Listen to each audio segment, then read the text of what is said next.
সদল বলে ডুবে মরতে হবে যদি আল্লাহর বিধানের বিরুদ্ধে চলে যান। বাংলাদেশে একটা নজির তো হয়ে গেছে, এরপরে যারা আসতেছেন তারাও যদি একই রকম পথে হাঁটেন আপনাদেরকেও এইভাবেই মরতে হবে। তখন কেউ কিন্তু আপনাদেরকে বাঁচাইতে পারবে না। সতর্ক হয়ে যান, ইতিহাস থেকে শিক্ষা নেন। ভুলেও ভুলেও নতুন বোতলে কোনো পুরাতন মদ খাওয়াইতে আসবেন না। ভুলেও নতুন বোতলে কোনো পুরাতন মদ খাওয়াইতে আসবেন না। বাংলাদেশের মাটিতে আমরা কোনো ফ্যাসিস্ট ইয়ার উঠতে দিব না ইনশাআল্লাহ। কোনো ঘুমের রাজনীতি করতে দিব না ইনশাআল্লাহ।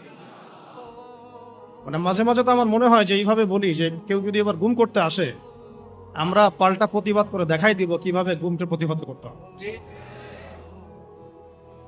একটা মানুষ যদি অপরাধ করে থাকে তাকে আপনি লিগ্যাল আইনে বিচার করতে পারেন। যেখান সেখান থেকে রাতের অন্ধকারে যাকে তাকে উঠিয়ে নিয়ে চোখ বেঁধে আপনি একটা লাশ কাটার ঘরে ফেলে রাখবেন দিনের পর দিন দিনের পর দিন, খাবার পানির ঠিক ঠিকানা নাই, রিমান্ডের পর রিমান্ড, চোখ বেঁধে, কেউ কাউকে দেখছে না, দিন না রাত কেউ বুঝতে পারে না। এগুলো কি ধরনের মানবতা? কিসের সভ্য যুগ? তাহলে আমরা সভ্যটা হলাম কোথায়?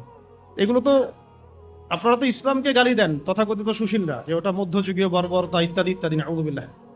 হ্যাঁ, এই কথাগুলো শুনেন না, মধ্যযুগীয় বর্বরতা।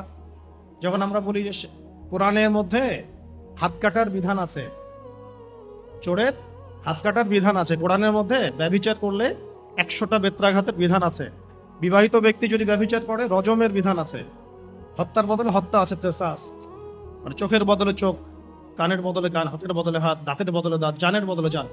তারপরে ডাকাতি করলে ডান দিকের হাত বাম দিকের পা কেটে ফেলার বিধান আছে। কেউ যদি নবী সাল্লাল্লাহু আলাইহি ওয়াসাল্লামকে গালি দেয়, শাতেমে রাসূল, তাকে মৃত্যুদণ্ড দিতে হবে, বিধান আছে। কেউ যদি ধর্ষণ করে তাকে মৃত্যুদণ্ড দিতে হবে, এই বিধানগুলো আছে। এগুলোর কথা যদি আমরা এখনকার মিডিয়ার টকশোগুলোতে বলি তাহলে বলবে না এটা মধ্যযুগীয় বর্বরতা? এতদিন শোনেন না এই কথাগুলো? তাহলে এই গুম খুনের রাজনীতি আর কোন যুগের বর্বরতা? এটা কোন যুগের বর্বরতা? আধুনিক যুগের বর্বরতা, তাই না? আধুনিক যুগের প্রাচীন বর্বরতা। এগুলো আবু জেহেলদেরকেও ছাড়িয়ে গেছে। তো আমরা এক জালেমের জায়গায় আমরা আরেক জালেমকে সহ্য করব। এই অমানবিক গুম খুনের রাজনীতি বন্ধ করতে হবে। ছাত্রদের পড়াশোনার উপযুক্ত পরিবেশ নিশ্চিত করতে হবে। পড়াশোনার মধ্যে ইসলামী কারিকুলাম ঢুকাতে হবে। সমস্ত রকম নোংরামি, ভণ্ডামি, নষ্টামি এগুলো বন্ধ করতে হবে। এখনকার বাংলাদেশে আমরা ওই ধরনের বিষয়গুলো আর টলারেট করবো না। অনেক হয়েছে, আমি আপনাদেরকে বললে আপনারা চোখের পানি ধরে রাখতে পারবেন না। আমাদের অনেক বোন পর্যন্ত এরকম গুমের এবং হেনস্থার শিকার হয়েছেন দিনের পর দিন, বছরের পর বছর। বোন বোন ছেলে মানুষ তো সহ্য করতে পারে, মেয়ে মানুষকে নিয়ে কি করে চিন্তা করেন তাহলে। কোনো শায়েখ, কোনো ওস্তাদ 5 বছর থেকেছে, কেউ 12 বছর থেকেছে, 12 বছর, কেউ 5 বছর থেকেছেন, কেউ 7 বছর থেকেছেন। কেউ বের হন, উনি বলতেন, আমাদের এক ওস্তাদ বলতেন যে আমার এক পা জেলখানা আর এক পা বাইরে, মানে যায় আর আসে, যায় আর আসে। তো তাদের তো পরিবার আছে, তাদের স্ত্রী আছে, সন্তান আছে, ছোট ছোট ছেলে মেয়ে আছে। তারা কি মানুষ ছিল না? দেখেন এই অভ্যুত্থানটাকে আমরা এখন একটা বিষয় খেয়াল করছি যে সবাই প্রশংসা নেওয়ার জন্য উঠে পড়ে লেগেছে, সবাই ক্রেডিট নেওয়ার চেষ্টা করছে। আমার ক্রেডিট, আমার ক্রেডিট, আমি মাস্টার মাইন্ড, আমি মাস্টার মাইন্ড। জি না, এখানে মাস্টার মাইন্ড আল্লাহ রাব্বুল আলামিন। এখানে একক কোনো ব্যক্তির কৃতিত্ব নাই। এটাকে পশ্চিমা বিশ্বের সামনে এইভাবে আপনি প্রেজেন্ট করতে পারেন না যে এখানে এই কয়েকজন মানুষের ভূমিকায় আজকে এই ফলাফল এসেছে। না, এখানে প্রত্যেকটা ভাইয়ের কন্ট্রিবিউশন আছে। এমনকি যে ফেসবুকে পোস্ট দিয়েছে তারও একটা কন্ট্রিবিউশন এখানে আছে। ওই সময় পোস্ট দিলেও ধরা করতে হতো, যে পোস্ট দিত তাকে উঠাই নিয়ে চলে যেত। ইন্টারনেট নাই, কি হচ্ছে আমরা বুঝতে পারছি না, কাকে উঠাচ্ছে, কাকে নিয়ে যাচ্ছে, ইত্যাদি ইত্যাদি। তো আফসোসের ব্যাপারটা হচ্ছে আমি অবজার্ভ করছি যে আমাদের স্বাধীনতা আবার হাইজ্যাক হয়ে না যায়। আর এই স্বাধীনতা যেন আবার হাইজ্যাক হয়ে না যায়। আপনারা খুব সচেতন থাকবেন। আল্লাহ পাক আপনাদেরকে বুদ্ধিদীপ্ত একটা প্রজন্ম দিয়েছেন, আলহামদুলিল্লাহ। এবং আমরা আশা করছি যে ইনশাআল্লাহ আপনাদের দ্বারাই হবে, ইনশাআল্লাহ আমাদের দ্বারাই হবে ইনশাআল্লাহ। এখন বরেণ্য উলামায়ে কেরামদের সাথে আমাদের সমন্বয় আছে, প্রত্যেকটা বিশ্ববিদ্যালয়ে আলোচনা হচ্ছে, কথা হচ্ছে। শুধু প্রয়োজন একটা নির্দিষ্ট লক্ষ্যে গোছানো কাজ এবং সমস্ত ত্যাগের লক্ষ্য, উদ্দেশ্য, নিয়াতটাকে বিশুদ্ধ করা। কোনো দুনিয়াবি স্বার্থে আমরা এই কাজগুলো করব না, শুধুমাত্র এক আল্লাহর সন্তুষ্টির জন্য করবো ইনশাআল্লাহ। কোনো দুনিয়াবি স্বার্থ হাসিলের উদ্দেশ্যে আমরা এই সংগ্রামে লিপ্ত হব না, বরং আমরা আল্লাহ পাকের জমিনে আল্লাহর দ্বীন প্রতিষ্ঠার সংগ্রামে লিপ্ত হব ইনশাআল্লাহ। এখানে যে ভাইরা যে ব্যানারে কাজ করতেছেন করুক, যে কোনো ব্যানারে কাজ করতেছেন করুক, উদ্দেশ্য থাকবে একটাই, যে আমরা সবাই চাই আল্লাহ পাকের জমিনে আল্লাহর দ্বীন প্রতিষ্ঠা হোক। এটা প্রতিষ্ঠা না হলে যত পশ্চিমা তন্ত্রমন্ত্র আছে, আপনারা আমার চাইতে অনেক ভালো জানেন, এই কমিউনিজমের কথাই বলেন, সোকল্ড এই ডেমোক্রেসির কথাই বলেন, সেকুলারিজমের কথাই বলেন, যত মতবাদ, এগুলো চূড়ান্ত সফলতা এবং চূড়ান্ত জাস্টিস আপনাকে কখনো দিবেন। এগুলো দিন শেষে দেখবেন যে ওই জালেমের পক্ষেই রায় প্রদান করার জন্য এটা একটা ম্যানমেড তন্ত্রমন্ত্র। এই যে মেয়েটার কথা বলছি, ও তখন অনেক ছোট, আমার সাথে ওর খুব, আমার ছেলে তো খুব মানে আমি যখন ছিলাম না তখন ওর আম্মা বলে আর কি, যখন পরে আসছি তখন বলছে যে রাত্রেবেলা আমার ছবি নিয়ে থাকতো আর বলতো যে তোরা আমার বাবাকে নিয়ে গেছিস, তোদেরকে মাইক দিব। এই ইমোশনগুলোকে আপনারা বুঝতে পারেন? কেউ বুঝতে পারেন? এরকম আমাদের অনেক ভাই 5 বছর 7 বছর, কেউ তো এমন হয়েছে 10 বছর ওখানেই ওই অবস্থায়, তারপরে তাকে ওই ক্রসফায়ার দিয়ে মাটির তলে পুঁতে ফেলা গেছে, শেষ। একটা কথা বলতে চাচ্ছি যে এখানে আমরা ক্রেডিট নেওয়ার জন্য কেউ যেন প্রতিযোগিতায় লিপ্ত না হই। এখানে প্রশংসা পাওয়ার যোগ্য সে প্রত্যেকটা মানুষ যারা এখানে কোনো না কোনোভাবে কন্ট্রিবিউট করেছে। এই আগুনটা একদিনে জ্বলে ওঠে নাই, এই আগুনটা জ্বলার পিছনে একটা দীর্ঘদিনের জুলুমের ফলেই মাজলুমের পক্ষ থেকে এই আগুনটা জ্বলে উঠেছে। তো আমরা একটু মূল আলোচনায় আসবো, এবং আপনাদের উদ্দেশ্যে আমি কি আলোচনা করব এটা ভাবছিলাম। আর এখানে যতবার আমরা যাওয়া আসা করতেছি একটা কথাই খালি মনে পড়ছে যে এটাই সেই জায়গা যেখানে আমাদের ভাই এভাবে জীবন দিয়েছে, সারা দুনিয়ার মানুষ এটা দেখেছে। এখন আসেন মূল আলোচনায় আসি। আমরা আপনাদেরকে একটা মেসেজ দিতে চাই। জীবন দেয়ার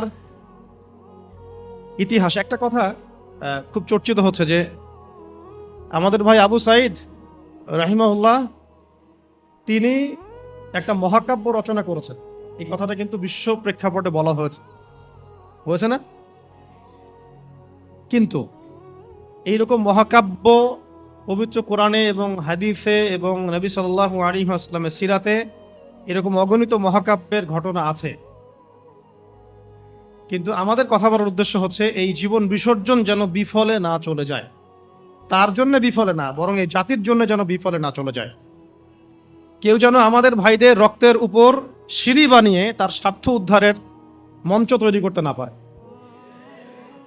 এটাই আমাদের মূল আলোচনা। আপনাদেরকে শুরুটা বলছি এখান থেকে। দেখুন, আজকে থেকে হয়তো হাজার হাজার বছর আগে, আমি খালি পয়েন্টগুলো একটু টাচ করে যাব, বাকিটা আপনারা পড়বেন, বাসায় গিয়ে স্টাডি পড়বেন ইনশাআল্লাহ আরও অনেক জ্ঞান আপনারা হাসিল করতে পারবেন ইনশাআল্লাহ। আমি শুধু জাস্ট পয়েন্টগুলোকে আপনাদেরকে ধরাই দিব, বাকি পড়াশোনা আপনাদেরকে করতে হবে। হাজার হাজার বছর আগে এরকম জীবন দিয়ে মহাকাব্য রচনার একটা ইতিহাস হয়েছিল। প্রথম এই ইতিহাস রচনা করেছিলেন আদম আলাইহিস সালামের পুত্র হাবিল। আদম আলাইহিস সালামের পুত্র হাবিল, সূরা মাঈদার মধ্যে পাবেন, পড়ে নিয়েন। কিসের কারণে হাবিলের কুরবানি কবুল হচ্ছে, কাবিলের কুরবানি কবুল হচ্ছে না? কাবিল হাবিলের প্রতি প্রচন্ড হিংসাত্মক, যদিও সে নবীর সন্তান। শয়তান এখানেই কাজ করে ভাইয়ে ভাইয়ের মধ্যে। এখনো যেটা হয়ে গেল বাংলাদেশে, আমরা কিন্তু সবাই কালিমা পড়া মুসলমান, তারপরেও কিন্তু একে অপরের বিরুদ্ধে দাঁড়াতে হলো। হিংসা, জুলুম, বিদ্বেষ, অনেক কারণ থাকে মাঝখানে কনফ্লিক্টের, এটা ক্রাইসিস অফ কনফ্লিক্ট। এখন কাবিল যখন হাবিলকে হত্যা করতে চাচ্ছে, তখন হাবিল বলছে যে তুমি যদি আমাকে হত্যা করার জন্য হাত বাড়াও, আমি তোমাকে হত্যা করার জন্য আমার হাত বাড়াবো না। ঘটনাটা কি আবু সাঈদের সাথে মিলে? তুমি যদি আমাকে হত্যা করার জন্য হাত বাড়াও, আমি তোমাকে হত্যা করার জন্য হাত বাড়াবো না। তুমি শুট করলে আমিও শুট করছি না। কাবিল হাবিলকে হত্যা করে ফেললো, হাবিল কোনো প্রতিবাদ করলো না। নবী করিম সাল্লাল্লাহু আলাইহি ওয়াসাল্লাম বলেছেন, পৃথিবীতে যত খুন হবে কিয়ামত পর্যন্ত, মনোযোগ রাখেন, পৃথিবীতে কিয়ামত পর্যন্ত যত খুনের ঘটনা ঘটবে, সমস্ত খুনের পাপের একটা অংশ কাবিলের আমলনামায় যুক্ত করা হবে। এখানে কে সফল? মহাকাব্য কে রচনা করেছে, হাবিল না কাবিল? আল্লাহ পাক আমাদেরকে শিক্ষা নেওয়ার তৌফিক দান। নূহ আলাইহিস সালামের যুগে নূহ আলাইহিস সালামের একজন সন্তান, সে ঈমান নিয়ে আসে নাই। বাবা তাকে ডাকছেন, আল্লাহর গজব চলে আসবে, তুমি তাড়াতাড়ি নৌকায় উঠো। সে বলছে যে আমি নৌকায় উঠবো না, আমি ওই পাহাড়ের উপর উঠে যাব। ইয়াসিমুনি মিনাল মা, পাহাড় আমাকে পানি থেকে বাঁচাবে। নূহ আলাইহিস সালাম পিতা হয়ে ব্যাকুল আর্তনাদ, বাবা আজকে এই আযাব কাউকে বাঁচাতে পারবে না, তাড়াতাড়ি নৌকায় উঠ। তো সে নৌকায় উঠলো না, জীবন সেও দিল। এবং নূহ আলাইহিস সালাম কান্নাকাটি করছেন আল্লাহর কাছে, আল্লাহ ইন্নাহু মিন আহলি, সে আমার পরিবারের একজন, তাকে মাফ করে দাও। আল্লাহ রাব্বুল আলামিন বলছেন লাইসা মিন আহলিক, সে তোমার পরিবারের কেউ। এখানেও নূহ আলাইহিস সালামের পুত্র, নবীর সন্তান জীবন দিলেন, কিন্তু মহাকাব্য রচিত হলো না। কথা কি বুঝতে পারছেন? মহাকাব্য রচিত হলো না। আমরা যদি একটু ইব্রাহিম আলাইহিস সালামের দিকে তাকাই, তাকে ডেকে নিয়ে আসা হচ্ছে রাজদরবারে, বলো তোমার খোদাকে, তোমার আল্লাহকে। ইব্রাহিম আলাইহিস সালাম বলছেন আমার আল্লাহ তিনি যিনি জীবন দেন, মৃত্যু দেন। তখন সেই বাদশাহ, জালেম বাদশাহ, আমি তুলনা করতে চাচ্ছি না কারোর সাথে, সেই জালেম বাদশাহ বলল যে আনা উহয়ি ওয়া উমীত, আমিও তো জীবন দিই আর মৃত্যু দেই। কিভাবে? সে একজন খুনের আসামি, তাকে ডেকে নিয়ে ছেড়ে দিল, এই যে জীবন দিলাম। আর এক নিরপরাধ মানুষকে ডেকে এনে হত্যা করলো, এই যে মৃত্যু দিলাম। আমাদের প্রশাসনের মতো অনেকটা। হ্যাঁ, আচ্ছা, আমরা পরিবর্তন চাই। এরকম যদি সিলসিলা চলতে থাকে তাদেরকেও ছাড় দিব না ইনশাআল্লাহ। তারা খুব ভালো করে জানে ছাড় না দিলে ওইটা না দেওয়ার মতো ক্ষমতাও বাংলার জনগণের আছে। যদিও তাদের হাতে অত্যাধুনিক মারণাস্ত্র থাকে আর আম জনগণের হাতে একটা লাঠি থাকে, তারপরেও আম জনগণ বিজয়ী হতে পারে। তো দেখেন, ইব্রাহিম আলাইহিস সালাম বুঝলেন যে এ মোটা বুদ্ধির মানুষ। তখন ইব্রাহিম আলাইহিস সালাম বললেন যে আমার রব পূর্ব দিক থেকে সূর্য ওঠান আর পশ্চিম দিকে ডুবান। তো তুমি যদি রব হয়ে থাকো তাহলে পশ্চিম দিক থেকে সূর্য উঠায় পূর্ব দিকে ডুবাও। ফাবুহিতাল্লাযী কাফার। আমি সবগুলো আয়াত কিন্তু বলতে থাকলে অনেক সময় যাবে, আমি জাস্ট পয়েন্টগুলো বলতেছি। এটা সূরা বাকারায় আছে। কোথায় আছে? সূরা বাকারায়। এর আগে যেটা বললাম কওমে সাদুম, এটা অনেক জায়গাতে আছে। সূরা হুদ পড়ে দেখেন, আরো সূরা আরাফ পড়ে দেখেন। আর যেটা বললাম একটা কি বলেছি, নূহ আলাইহিস সালামের কথা, এটা সূরা হুদে আছে। আর মাইদায় আছে আদম আলাইহিস সালামের দুই সন্তানের কথা বললাম। তো ইব্রাহিম আলাইহিস সালামের এই ঘটনাটা আছে সূরা বাকারায়। তখন ফাবুহিতাল্লাযী কাফার, কাফের হতভম্ব হয়ে গেল। তখনই কিন্তু তখন ইব্রাহিম আলাইহিস সালামকে আগুনের মধ্যে পুড়িয়ে মারার আদেশ দেওয়া হয়েছে। তো ইব্রাহিম আলাইহিস সালাম তখন কিন্তু জান দিতে প্রস্তুত, আগুনে পুড়ে যাবেন তিনি, কোনো সমস্যা নাই। তাকে ফেলে দেওয়া হলো।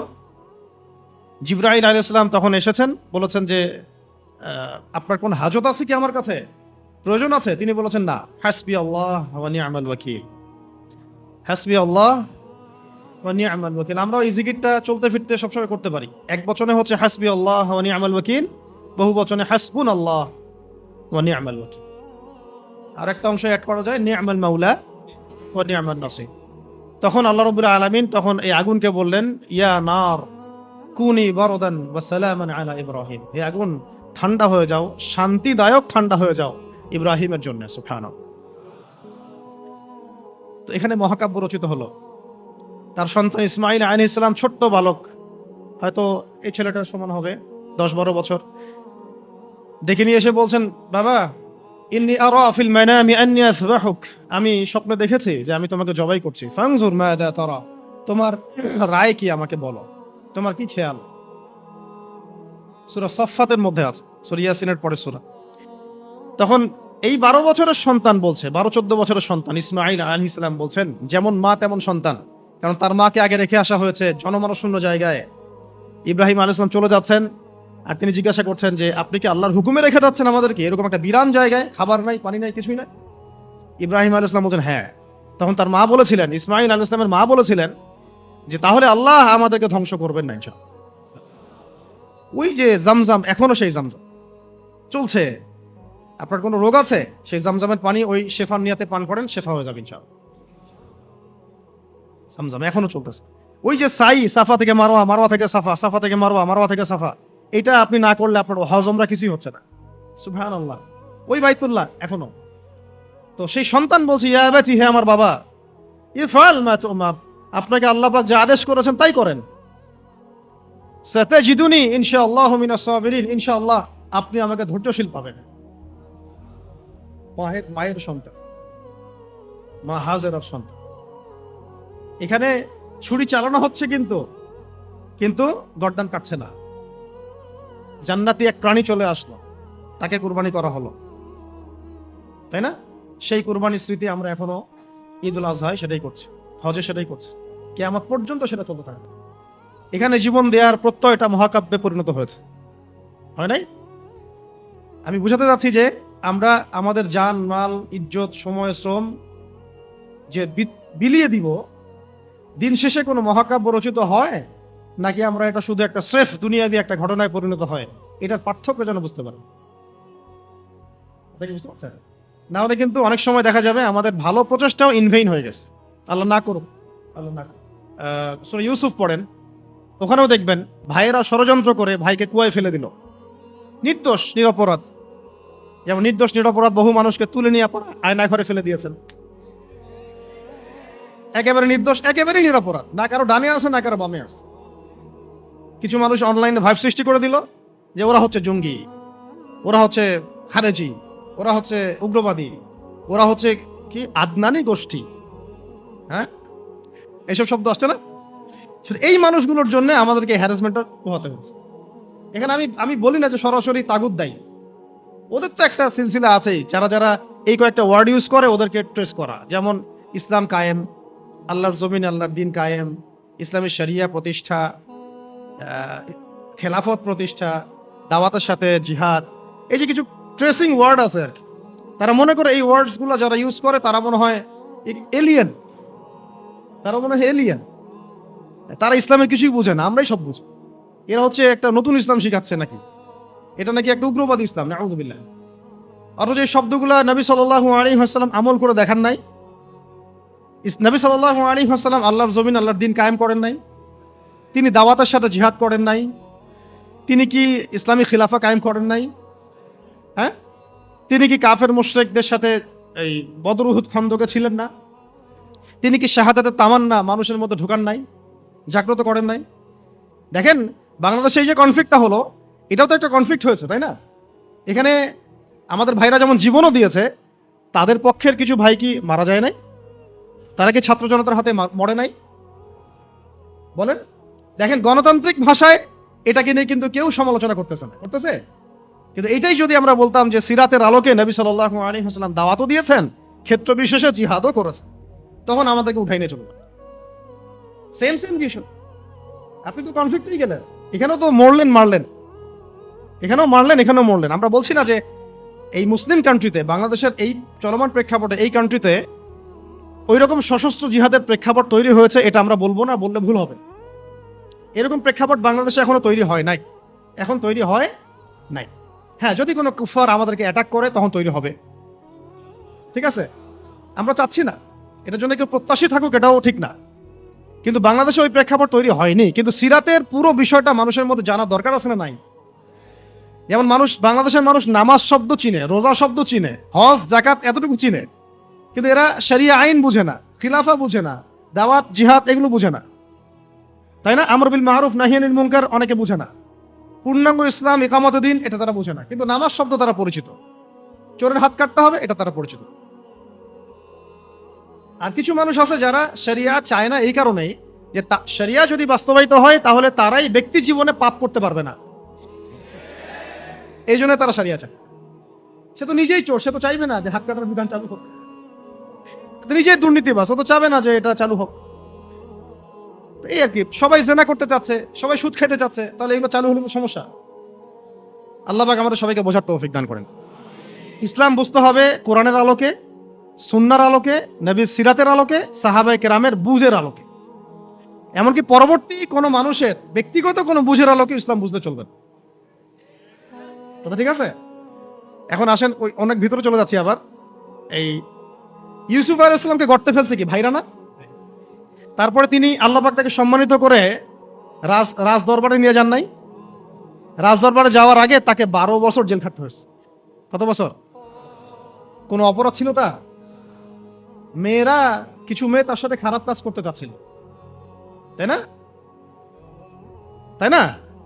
দেখেন, ইউসুফ আলাইহিস সালামের আমরা বাহ্যিক সৌন্দর্য নিয়ে কথা বলি সবাই, যে ইউসুফ আলাইহিস সালাম খুব সুন্দর ছিলেন দেখতে, তাই না? অর্ধেক সৌন্দর্য তাকে দেয়া হয়েছে। আমাদের নবীজি বলেছেন, মেরাজের রাতে আমি ইউসুফ আলাইহিস সালামের সাথে সাক্ষাৎ হয়েছে, এটা তো জানেন। তো তিনি বলেছেন যে ইউসুফ আলাইহিস সালামকে পৃথিবীর মানে মানুষের মধ্যে যে সৌন্দর্য, এর অর্ধেক দেয়া হয়েছে। একজন সাহাবী আবার একটা চমৎকার মন্তব্য করেছিলেন যে ইউসুফ আলাইহিস সালামের সৌন্দর্য দেখে হাত কেটেছে মেয়েরা, তাই না? মনে আছে তো? হাত কেটেছে মেয়েরা। আর আমাদের নবী সাল্লাল্লাহু আলাইহি ওয়াসাল্লামের চেহারা মোবারকের নূর দেখে জান দিয়েছে সাহাবীরা, তাই না? বদরের মাঠে। তো ইউসুফ আলাইহিস সালাম কোনো অপরাধ করেন নাই, তারপরেও জেনার অপরাধে তাকে থাকতে হইল। আর আমাদেরকে তো মাশাআল্লাহ মানে বিনা অপরাধে কত কিছু করতে হইল। আপনারা সূরা বুরুজ পড়বেন, এখানে একটা ছোট বালকের কথা আছে। ওই বালককে, অনেক বড় ঘটনা, এটা আলাদা লেকচার আছে আমার, দেখে নিন। ওই বালককে মানে রাজা, মানে জালেম শাসক রাজা, সে জাদু শিখাচ্ছে আর কি। কি শিখাচ্ছে? জাদু। এটা হারাম, একেবারে হারাম। জাদু শিখাচ্ছে, কিন্তু জাদু শিখতে আসার সময় সে আবার এক আল্লাহর ওলির দরবার দিয়ে আসে। ওর কাছে তখন আবার ওই কথাগুলো খুব ভালো লাগে, সেখানে বসে দিনের কথা শুনতে শুরু করে। এদিকে আবার জাদুও শিখে, এদিকে আবার দিনের কথাও শিখে। এক পর্যায়ে তার মধ্যে এটা মানে প্রাধান্য বিস্তার করলো যে এটাই মনে হয় সত্য, আল্লাহর দিনের কথাটাই সত্য। একদিন রাস্তায় যাওয়ার সময় হঠাৎ একটা প্রাণী, মানে বিভৎস একটা প্রাণীর দেখা মিলছে, কেউ রাস্তা থেকে সরাইতে পারে না। তখন সে চিন্তা করলো যে আজকে আমি পরখ করে দেখবো যে এই জাদুকরের এলেমটা বেশি কার্যকর নাকি আল্লাহর ওলির এলেমটা বেশি কার্যকর। সে একটা পাথর নিয়ে নিক্ষেপ করে বলল, যদি হে আল্লাহ, আল্লাহর ওলি তোমার কাছে, এই পাদ্রী বুজুর্গ তোমার কাছে বেশি মাকবুল হয়, তাহলে আজকে এই ঢিলের ওসিলায় তুমি এই প্রাণীটাকে মেরে ফেলো। তো ওই ঢিল দেওয়ার সাথে সাথেই প্রাণী মারা গেছে আর কি। তো তখন সে মাশাআল্লাহ ইসলাম কবুল করে ভিতরে, কিন্তু প্রকাশ করে না। পরে যখন প্রকাশ হয়ে যায়, তখন তাকে মেরে ফেলার জন্য, আমি শর্টকাটে বলতেছি, ওই শাসক কি করলো, ওর সেনাবাহিনীকে লেলিয়ে দিল, ওকে নিয়ে যাও পাহাড়ের উপর থেকে ফেলে দিবা। পাহাড়ের উপরে উঠেছে, সে ফেলাই দিবে তাকে। তখন সে একটা দোয়া পড়লো, আল্লাহুম্মা কফিনিহিম বিমা শি'তা। দোয়াটা শিখে নিবেন, আল্লাহুম্মা কফিনিহিম বিমা শি'তা। আমরা এই দোয়াগুলো করতাম, আল্লাহুম্মা কফিনিহিম বিমা শি'তা, আল্লাহুম্মা ইন্না নাজআলুকা ফি নুহুরিহিম ওয়া নাউযু বিকা মিন শুরুরিহিম, ইয়া মুনজিলাল কিতাব সারিআল হিসাব ইহজিমিল আহজাব, আল্লাহুম্মা হজিমহুম ওয়া জালজিলহুম। এগুলোর যে ইফেক্ট, এটা আমরা নিজের চোখেই দেখেছি, ঠিক আছে? এই দোয়াগুলো শিখবেন। তো সে দোয়া করলো, আল্লাহুম্মা কফিনিহিম বিমা শি'তা। তো তাকে তো ফেলাতে পারলোই না, বরং ওরাই নিচে পড়ে গেছে। সে হেঁটে হেঁটে রাজদরবারে আসছে, কি হলো, তোমাকে মারতে পাঠালাম, কি সমস্যা, কিভাবে আসলা? এইভাবে। আবার পাঠাইছে সেনাবাহিনী, যাও একে সমুদ্রের মাঝখান থেকে ফেলে দিবা, পুরো সাগর থেকে ফেলে দিবা। ওই সাগরের মাঝখানে নিয়ে যাওয়া হলো, ওখানেও সে আবার দোয়া করছে, আল্লাহুম্মা কফিনিহিম বিমা শি'তা। সাগরে ঝড় ওঠা শুরু হলো, ওর সেনাবাহিনী পড়ে গেছে, সে আবার সেফ অ্যান্ড সাউন্ড চলে আসলো রাজদরবারে। কি সমস্যা হে তোমার, তোমাকে মারা যাচ্ছে না কেন? এই ছেলেটাকে বাদশা বলতেছে যে তুমি কে হে, মারা যাচ্ছে না কেন? তো সে বলতেছে, দেখেন, আপনি যদি আমাকে মারতেই চান, তাহলে আমি যেটা বলি সেটা করেন। কি সেটা? আপনি রাজ্যের সমস্ত মানুষকে জড়ো করেন, করে আমাকে খেজুর গাছের সাথে বেঁধে দিবেন, দিয়ে আমার ধনুক থেকে একটা তীর বের করবেন, তীরটা বের করে সবার সামনে এইভাবে নিশানা লাগায় বলবেন, বিসমিল্লাহি রাব্বি হাযাল গোলাম। মানে হচ্ছে আমি এই ছেলেটার রবের নামে তীর নিক্ষেপ করছি। কি বুঝলেন? আমি এই ছেলেটার রবের নামে তীর নিক্ষেপ করছি। তো রাজা তো ব্যাস, যারা একটু ক্ষমতাশীল হয় তারা একটু মোটা বুদ্ধির হয়, তো তারা এই কাজই করলো। সমস্ত লোকজনকে জড়ো করে বিসমিল্লাহি রাব্বি হাযাল গোলাম নিক্ষেপ করলো। ছেলেটার হাদিসের মধ্যে আসছে, ছেলেটার এই জায়গায় তীর ঢুকে দিক দিয়ে বের হয়ে গেছে, সে শহীদ হয়ে গেছে, আলহামদুলিল্লাহ। এমন এই দৃশ্যটা দেখার পরে ওইখানে উপস্থিত সব মানুষ ইনস্ট্যান্ট দেন লা ইলাহা ইল্লাল্লাহ, এটা সাক্ষী দিয়ে মুসলিম হয়ে গেছে। তাহলে মহাকাব্য রচিত হলো তো, তখন এই রাজার তো মাথা খারাপ, আরে একজনকে নিয়ে পারি না এবার সবাই। তখন ওইখানেই গর্ত খোঁড়া হয়েছে, গর্ত খুঁড়ে সবাইকে আগুনের মধ্যে নিক্ষেপ করা হয়েছে। এই ঘটনার নাম আসহাবুল উখদুদ। আসহাবুল, সূরা বুরুজের মধ্যে পাবেন, মহাকাব্য রচিত হয় না। ওই সময় এক মায়ের একটা সন্তান, হ্যাঁ, মা লাফ দিবে আগুনে, কিন্তু সন্তান আছে, সে হেজিটেট ফিল করতেছে। ওই যে সন্তান, এই দুধের বাচ্চা তখন কথা বলে উঠে যে মা তুমি চিন্তা করো না, মা তুমি চিন্তা করো না, তুমি লাফিয়ে পড়ো আগুনে, ইনশাআল্লাহ আগুনের পরেই জান্নাত আছে। তো এরকম ঘটনা আরো ঘটছে। ফেরাউনের স্ত্রী, ফেরাউনের দাসী, ওই যে আসিয়া, নাম মনে আছে? অনেকে আসিয়া আবার অনেকে অন্য নামও বলে। তার সন্তানকে এভাবে গরম তেলে ফেলে দেওয়া হয়েছে, এবং তাদের সেই যে মাকবারা, কবর, সেখান থেকে নবী সাল্লাল্লাহু আলাইহি ওয়াসাল্লাম তার যে জান্নাতের ঘর, আল্লাহ পাক তাকে জান্নাতের ঘর দিয়েছেন, ওই ঘরের যে ঘ্রাণ, এটা নবী সাল্লাল্লাহু আলাইহি ওয়াসাল্লাম মেরাজের রাতে পেয়ে এসেছেন। সুবহানাল্লাহ। এগুলো কিন্তু মহাকাব্য রচিত হয়েছে। ফেরাউনের দাসী মহাকাব্য রচনা করেছেন। আসহাবুল উখদুদের এই বালক মহাকাব্য রচনা করেছেন। ওই উখদুদের সেই মানুষগুলো মহাকাব্য রচনা করেছেন, তারাও জীবন দিয়েছেন, তাদের জীবন দেওয়া ব্যর্থ হয় নাই। হয়েছে না? এরকম আরো অনেক হিস্ট্রি আছে, একটা একটা করে বলতে গেলে অনেক। একটা কথা মনে পড়লো যে সূরা ইয়াসিন আপনারা পড়েন না অনেকেই? সবাই সকালবেলা সূরা ইয়াসিন পড়বেন, আমলটা করবেন, ফজরের নামাজের পরে সূরা ইয়াসিন পড়ার অভ্যাস করেন। আমি তো বলি সূরা ইয়াসিন মুখস্থ করে ফেলেন। কিছু কিছু বিষয়ে নবীজি চাইতেন যে উম্মার কলিজার মধ্যে থাক। তার মধ্যে সূরা মুলক আছে, তিনি চাইতেন সবার যেন এটা হিফজ থাকে। সূরা ইয়াসিন একটা অনবদ্য সূরা, এটা আপনার যে কোনো হাজতও পূরণ করতে পারে ইনশাআল্লাহ, আপনি আল্লাহর হেফাজতে থাকবেন। তো এখানে দেখবেন পড়তে পড়তে পড়তে এক জায়গায় পাবেন যে একটা করিয়া, মানে গ্রামের মধ্যে 3জন ব্যক্তিকে আল্লাহ পাক নবী করে পাঠিয়েছে একই সাথে, মানে একই সাথে 3জন নবী একটা এলাকার মধ্যে, ঠিক আছে? তো তারা দাওয়াতি কাজ করছিলেন।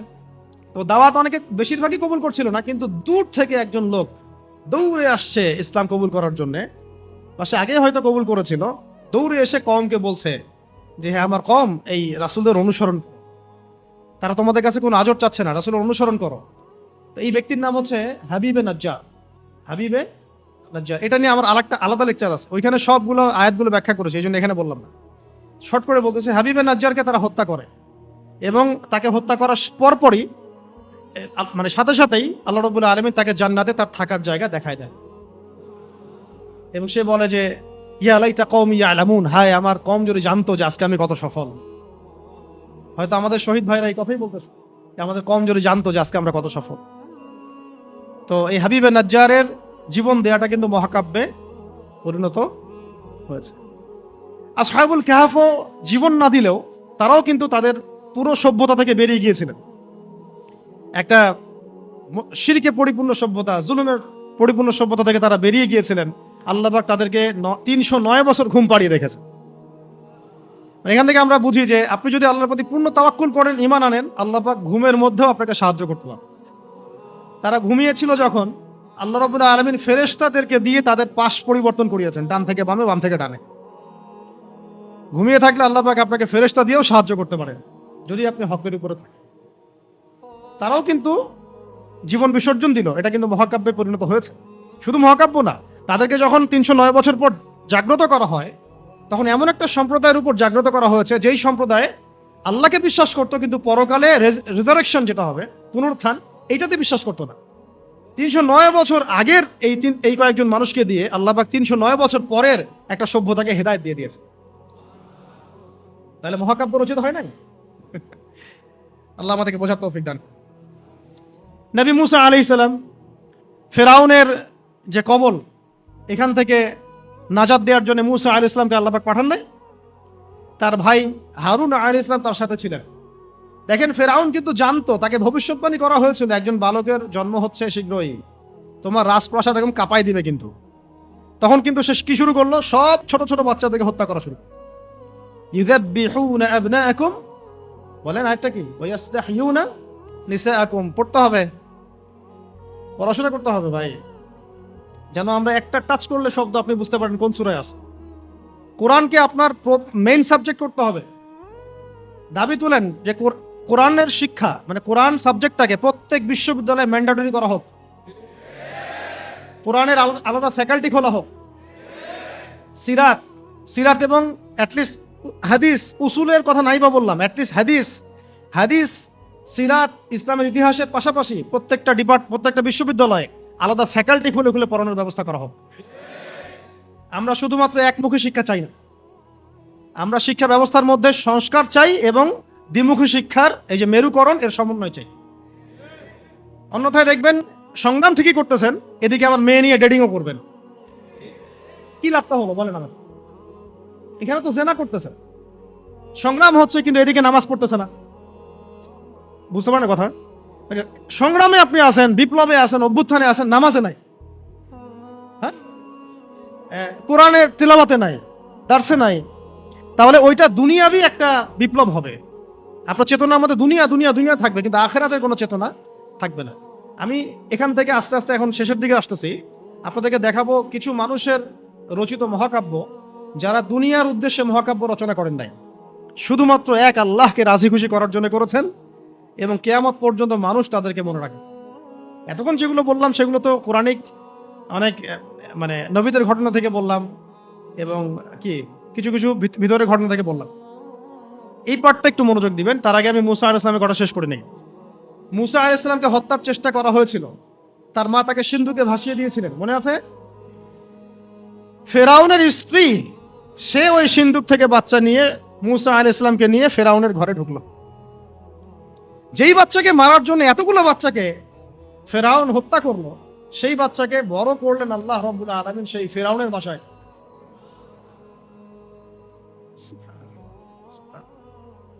আল্লাহু আকবার।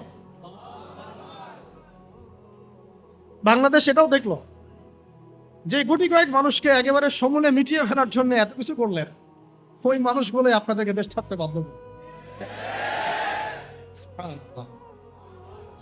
দেখেন আমি কিছু চিন্তা করি মাঝে মাঝে, যেই শাহবাগ থেকে আপনারা নবীকে গালি দিয়েছেন, হ্যাঁ, যেই শাহবাগ থেকে নাস্তিকতার আন্দোলন হয়েছে, ওই শাহবাগ থেকে এবার আওয়াজ উঠেছে খেলাফত। যেই শাহবাগ থেকে কি হলো কয়দিন আগে, এই আপনারা ইসলামপন্থী হুজুরদেরকে মানে দাড়ি টুপি বলা মানুষদেরকে বললেন যে এরা সমাজের শত্রু, এরা রাজাকার, এরা অমুক, এরা থমক। ওখান থেকে ওই বিশ্ববিদ্যালয়গুলো থেকে শাহবাগ থেকে আওয়াজ উঠলো তুমি কে আমি কে, রাজাকার। দেখছেন আল্লাহ রাব্বুল আলামিনের কৌশল দেখছেন? মানে ফলাফল আসবেই, আল্লাহ রাব্বুল আলামিন একটু ডিলে করেন, বাস একটু সুযোগ দেন, ছাড় দেন, যাতে করে তাদের পাপ বাড়তে থাকে এবং হুজ্জত কায়েম হয়। যাই হোক, এখন আসি। তো ফেরাউনের ঘরেই লালিত পালিত হচ্ছেন মুসা আলাইহিস সালাম। অনেক ঘটনা, বনু ইসরাইলের উপর অনেক নির্যাতন করা হয়। এই নির্যাতনের হাত থেকে আল্লাহ পাক উদ্ধারের জন্য মুসা আলাইহিস সালামকে পাঠান। তিনি একটা দোয়া করতেন, সেই দোয়াটা আমাদেরও করা উচিত। তিনি বলতেন রব্বি ইশরাহ লি সাদরি ওয়া ইয়াসসির লি আমরি ওয়াহলুল উকদাতাম মিন লিসানি ইয়াফকাহু কওলি। তো শেষমেশ বনু ইসরাইলকে মারার জন্য ফেরাউন দলবল নিয়ে কোথায় গেল? লোহিত সাগরের কাছে। দলবল পিছনে, সামনে লোহিত সাগর, এখানে হচ্ছে বনু ইসরাইল আর মুসা আলাইহিস সালাম। পিছনেও যাওয়ার কোনো রাস্তা নাই, সামনেও যাওয়ার কোনো রাস্তা নাই। 5 তারিখের মতো আর কি, মানে না পিছনে যাওয়ার আপনাদের কোনো রাস্তা ছিল আর না সামনে কি আছে আপনারা বুঝতে পারতেছেন, ওটাও তো বুঝতে পারতেছিলেন না সামনে কি আছে।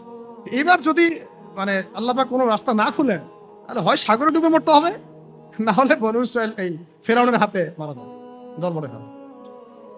তখন এই যে একটা কথা, তখন বনু ইসরাইলের মধ্যে একজন ব্যক্তি মুসা আলাইহিস সালামকে বলেছিল, ইয়া মুসা, হে মুসা, ইন্না লামুদরাকুন, আমরা তো ধরা পড়ে গেলাম। কি বলেছে? ইন্না লামুদরাকুন, আমরা তো ধরা পড়ে গেলাম। তখন মুসা আলাইহিস সালাম দ্ব্যর্থহীন ভাষায় বলেছেন, কাল্লা, কোশ্চিন কালেও নয়। তোমরা বলছো আমরা ধরা পড়ে গেছি, কোশ্চিন কালেও না, আমার রব আমার সাথে আছেন, নিশ্চয়ই তিনি আমাকে পথ দেখাবেন।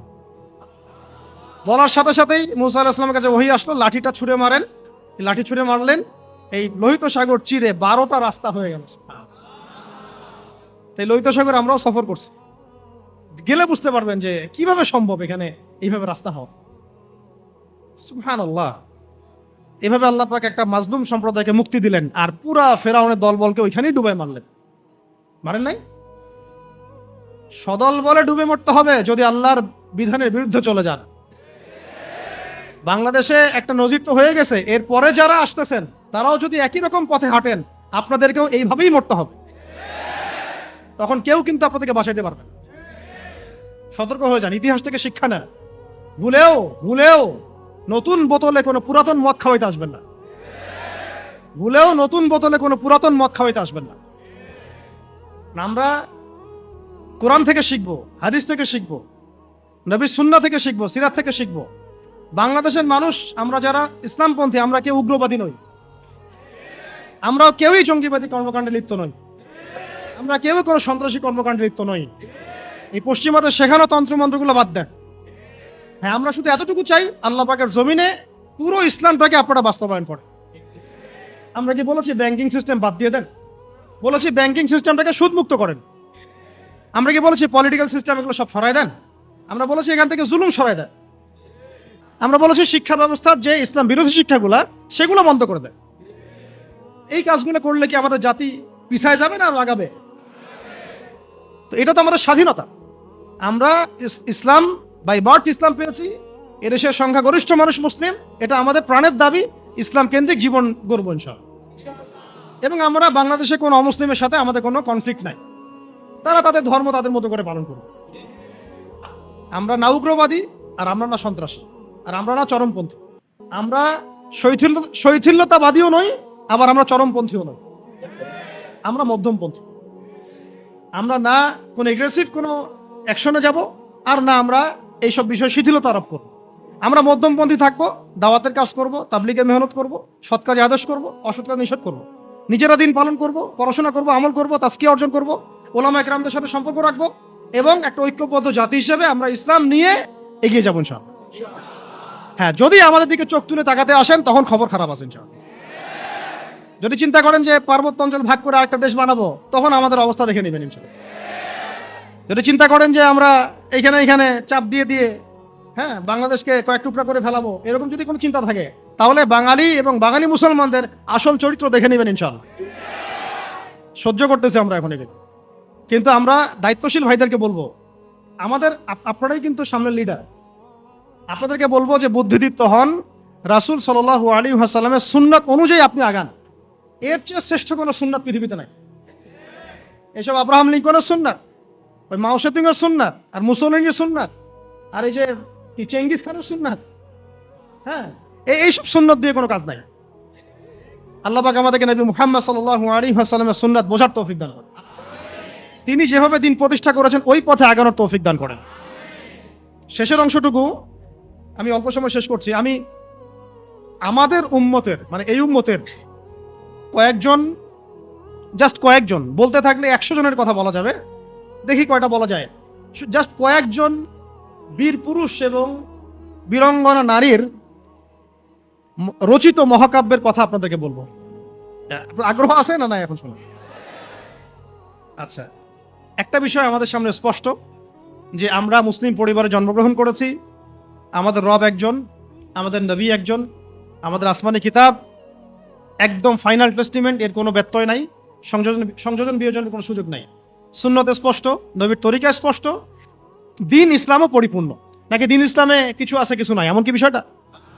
পরিপূর্ণ একটা জীবন ব্যবস্থাকে আমরা কমপ্লিট কোড অফ লাইফ বলি। এটা কোনো ধর্মের নাম নয়, এটা একটা জীবন ব্যবস্থার নাম। ইসলাম শুধু ধর্মের নাম নয়, এটা একটা পরিপূর্ণ জীবন ব্যবস্থার নাম। এখন এইটা নবীজি কি শুধু নিজে আমল করেছিলেন, না মানুষকেও দাওয়াত দিয়েছেন? এখন শুধু কি দাওয়াতই ছিল, নাকি পুরো দিনটাকে আরবের মধ্যে প্রতিষ্ঠা করে দিয়ে চলে গেছেন?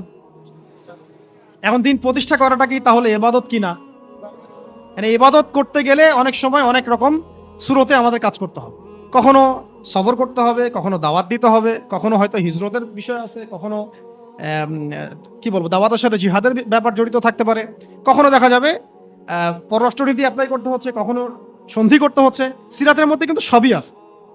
পুরো সিরাতটা আপনারা পড়বেন, এটা আমার রিকোয়েস্ট। যে আগামী 1 মাসের মধ্যে 1 মাস সময় নেন, আল্লাহ চাইলে 1 মাস পরে আবার বসবো ইনশাল্লাহ আমরা। হ্যাঁ, 1 মাস সময় নিয়ে পুরো সিরাতের বইটা পড়ে শেষ করো। অনেক বই আছে সিরাতের, আমি একটা বইয়ের নাম বলতেছি যেটা খুব পাতলা, মাত্র 120 থেকে 30 পেজের বই। সিরাতে খতামুল আম্বিয়া, সিরাতে খাতামুল আম্বিয়া মুফতি মুহাম্মদ শফি রাহিমাহুল্লাহ তাআলা, আল্লামা শফি রাহিমাহুল্লাহ তাআলা, সিরাতে খাতামুল আম্বিয়া। সিরাতে খাতামুল আম্বিয়া বইটা কিনেন, অনলাইনেই পাওয়া যায়, কিনে পড়াশোনা শুরু করেন। এটা সবচেয়ে প্রাইমারি লেভেলের বই, এটা মাদ্রাসায় পড়ানো হয়। এছাড়া রাহিকুল মাখতুম আছে, রহমাতুল্লিল আলামিন আছে, হ্যাঁ, সিরাতে মোস্তফা আছে, অনেক সিরাতের বই আছে। এই বই মেলায় দেখলাম যে সিরাতের মনে হয় আরো 10টা-20টা নতুন বই আসছে। আলহামদুলিল্লাহ, আমার বাসায় সিরাতের এরকম 50-60টা বই আছে, ডিফারেন্ট ডিফারেন্ট রাইটারের। না, একটা বিষয় সম্পর্কে কয়েকটা রাইটারের বই পড়লে আপনার একটা ভালো কনসেপ্ট আসবে ইনশাআল্লাহ। যাই হোক, সিরাতটা পড়বেন তো ইনশাআল্লাহ। এই সিরাতের আলোকে আমরা দেখি যে দিন প্রতিষ্ঠা নবীজি করে দিয়ে গেছেন না, যান নাই? তো এইটা প্রতিষ্ঠা করতে গিয়ে অনেককে অনেক স্যাক্রিফাইস করতে হয়েছে। এই স্যাক্রিফাইসগুলো যারা করেছেন তাদের কিছু মহাকাব্য বলে শেষ করতেছে। কেন বলতেছি এটা? যেন আমাদের চলমান অভ্যুত্থানের মহাকাব্যগুলো যেন কালের গর্ভে হারায় না যায়, এই জন্য বলতেছি। আমরা যেন স্মরণ রাখতে পারি, এবং আমাদের এটাই শেষ হয়ে যায় না, এই যুদ্ধ বা লড়াই সংগ্রাম হয়তো সামনেও করতে হইতে পারে, তখন আমাদের নিয়াত যেন বিশুদ্ধ থাকে, আমাদের ওই মহাকাব্যের সাথে যেন এই মানুষদের মহাকাব্যের মিল থাকে। আল্লাহ পাক আমাদেরকে তৌফিক দান করে নেন। একজন নারী দিয়ে শুরু করব, মহিষী নারী, তার নাম হচ্ছেন সুমাইয়া রাদিয়াল্লাহু আনহা। নাম মনে আছে? সুমাইয়া রাদিয়াল্লাহু আনহা একজন দাসী, দাস প্রথা ছিল তখন, না, দাসী। তিনি, তার স্বামীর নাম ইয়াসির রাদিয়াল্লাহু আনহু, তার সন্তানের নাম আম্মার রাদিয়াল্লাহু আনহু। তারা তিনজনই ইসলাম কবুল করেছেন। আর আবু জেহেল, আবু লাহাব, উতবা সাহেবার যে দারুন নাদওয়া, মানে ওই সময়কার কাফেরদের পার্লামেন্ট, এখনকার অনেকটা ওই ইয়ার মতো আর কি, বুঝে নেন, কাফেরদের পার্লামেন্ট, ওটার নাম কি? দারুন নাদওয়া। বলেন, দারুন নাদওয়া। এটা ছিল ওই মক্কার আবু জেহেলের পার্লামেন্ট। মক্কার আবু জেহেলের পার্লামেন্ট নাম কি? দারুন নাদওয়া। ওখানে সবকিছুর এই শয়তানিগুলার মোজাকারা হইতো আর কি, কথা বুঝতে পারছেন? এখনো কিন্তু দারুন নাদওয়া আছে বিশ্বে, আছে না? এখনকার একটা আধুনিক দারুন নাদওয়া, ঠিক আছে? তো ওইখান থেকে মানে বিল পাস হচ্ছে যে এদেরকে এখন অত্যাচার করতে হবে, নির্যাতন করতে হবে। তো সুমাইয়া রাদিয়াল্লাহু আনহাকে একেবারে শুইয়ে দিয়ে পিটাতে পিটাতে রোদের মধ্যে একদিকে মারা হচ্ছে, আরেকদিকে বলা হচ্ছে যে মুহাম্মদ সাল্লাল্লাহু আলাইহি ওয়াসাল্লামের এই দিনটাকে অস্বীকার করতে হবে। একটু ধৈর্য ধরেন, জাস্ট অল্প কিছু সময়, আমি শেষ করে দিচ্ছি। যে মুহাম্মদ সাল্লাল্লাহু আলাইহি ওয়াসাল্লামের এই দিনটাকে অস্বীকার করতে হবে, না হলে তোমাকে হত্যা করব। সে তো কোনোভাবেই দিন ছাড়তে রাজি নয়। শেষমেশ আবু জেহেল তাকে টিটকারি মেরে বলছিল যে বুঝেছি তুমি আসলে মুহাম্মাদের দিনের স্বার্থে না, বরং মুহাম্মদ সাল্লাল্লাহু আলাইহি ওয়াসাল্লামের সৌন্দর্য দেখে তার মনে হয় আকর্ষণে দিন কবুল করছে। এই কথাটা বলার সাথে সাথে সুমাইয়া রাদিয়াল্লাহু আনহা একদম তীব্র একটা প্রতিবাদ করেছেন, একটা গালি দিয়েছেন। নষ্ট নষ্ট মানুষের সন্তান নষ্ট, এরকম একটা শব্দ আছে না আমাদের সমাজে, এরকম একটা মারাত্মক, মানে শক্ত একটা কথা বলে ফেলছে ওই সিচুয়েশনে। তো এইটা আবু জেহেলের তখন মানে ইজ্জত লেগে গেছে। তো সে পাশে থাকা একজন ওর মানে সহকারী, তার হাতে একটা বর্ষা ছিল, ওই বর্ষাটা নিয়ে সুমাইয়া রাদিয়াল্লাহু আনহার তলপেট উপরের অংশে বরাবর একেবারে গেঁথে দিছে, এবং এটাতে ফিনকি দিয়ে রক্ত ছোটা শুরু হয়েছে, এবং এতেই তার শাহাদাত হয়ে গেছে। ইসলামের ইতিহাসে আমাদের উম্মতের মুহাম্মদ সাল্লাল্লাহু আলাইহি ওয়াসাল্লামের কাছে কোরআন আসার পরে কিয়ামত পর্যন্ত যত ঘটনা ঘটবে, এই পুরো ঘটনার ইতিহাসের প্রথম শহীদ হচ্ছেন এই সুমাইয়া রাদিয়াল্লাহু আনহা। সর্বপ্রথম রক্ত দিয়ে দিন কায়েমের, রক্ত দিয়ে দিন প্রতিষ্ঠার এই মহাকাব্য রচনা করে গেছেন সুমাইয়া রাদিয়াল্লাহু আনহা। তারা কি দুনিয়ার কোনো স্বার্থে রক্ত দিয়েছিলেন? হ্যাঁ, তারা কি উপদেষ্টা হওয়ার জন্য রক্ত দিয়েছিলেন? তারা কি কোনো রাষ্ট্র ক্ষমতা পাওয়ার জন্য রক্ত দিয়েছিলেন? গনিমত পাওয়ার জন্য? শুধু এক আল্লাহকে রাজি খুশি করার জন্য তারা এই কাজগুলো করেছে। পরবর্তীতে আল্লাহ পাক তাদেরকে গনিমতও দিয়েছেন, রাষ্ট্রও দিয়েছেন, রাষ্ট্র ক্ষমতাও দিয়েছেন, সবই দিয়েছেন। তাদের কারো উদ্দেশ্য ছিল না, তাদের উদ্দেশ্য ছিল দিন প্রতিষ্ঠা করা, দিনকে প্রচার করা, প্রতিষ্ঠা করা, মানুষের মাঝখানে ছড়িয়ে দেওয়া আল্লাহর কালিমা লা ইলাহা ইল্লাল্লাহ মুহাম্মাদুর রাসূলুল্লাহ প্রতিষ্ঠা করা। আমাদের এই অভ্যুত্থানগুলো, বিপ্লবগুলোর যেন নিয়াত ঠিক থাকে, কথাটা বলার উদ্দেশ্য এটাই। অপোজিটে একটা দলিল আপনাকে দিয়ে যাচ্ছে আজকে। খায়বার যুদ্ধ থেকে ফেরার সময় নবী সাল্লাল্লাহু আলাইহি ওয়াসাল্লামের সাথে আরেকটা যুদ্ধ হয়ে গেছে। উৎপেতে ছিল, দূর থেকে তীর নিক্ষেপ করেছে নবী সাল্লাল্লাহু আলাইহি ওয়াসাল্লাম এবং সাহাবীরা এটাকে প্রোটেক্ট করেছেন। একদিন দুই দিন ওখানে থাকতে হয়েছে। এর মধ্যে একটা তীর এসে আল্লাহ নবী সাল্লাল্লাহু আলাইহি ওয়াসাল্লামের এই যে খাদেম, একটা খাদেম, সম্ভবত তার নাম মিদআম, কি নাম, এই মিদআমের বুকে এসে লাগে এবং সে মারা যায়। সাহাবীরা বলতে থাকেন যে সে কত সৌভাগ্যবান, নবীর খাদেম ছিল, শহীদ হয়ে গেল। নবীজি বলছেন না, লা, বরং আমি ওকে জাহান্নামে দেখতেছি। নাউযুবিল্লাহ। তখন সাহাবীরা অবাক হয়ে জিজ্ঞাসা করলেন যে এটার পিছনে কারণ কি? নবী সাল্লাল্লাহু আলাইহি ওয়াসাল্লাম বলেন, খায়বার যুদ্ধের গনিমত থেকে একটা চাদর না বলে নিয়েছিল এটা। খায়বার যুদ্ধের গনিমত থেকে একটা চাদর না বলে নেয়ার কারণে এই অবস্থা হয়েছে। তখন অন্যান্য অনেকেই কিছু কিছু করে জিনিস সামনে আনা শুরু করলেন, এমনকি মেসওয়াক, হ্যাঁ, কাপড়, ছোট ছোট একটা গাছের ডাল, যারা একটা মেসওয়াকও নিয়েছে হয়তো না বলে, তারাও জমা দেওয়া শুরু করল। নবীজি বললেন এটা ছিল জাহান্নামের অংশ। এটা কি ছিল? জাহান্নামের অংশ। এখন বলেন, তাহলে যদি গন্তব্য উদ্দেশ্য আল্লাহ সন্তুষ্টি না হয়, তাহলে অনেক সময় অনেক ত্যাগেরও মূল্য পাওয়া যায় না। এরকম অসংখ্য ঘটনা আছে। যেমন ইয়াসির রাদিয়াল্লাহু আনহু, এই সুমাইয়া রাদিয়াল্লাহু আনহুর স্বামী, তাকেও একইভাবে হত্যা করা হয়েছে। তিনিও মহাকাব্য রচনা করেছেন। যদি আমরা দেখি বেলাল রাদিয়াল্লাহু আনহুর কথা, তাকে কিভাবে পিটানো হয়েছে আপনারা সবাই কম বেশি জানেন। আরবের জাস্ট গরমে যদি একটা উমরা করেন তাহলেই বুঝতে পারবেন যে গরমটা কেমন হতে পারে।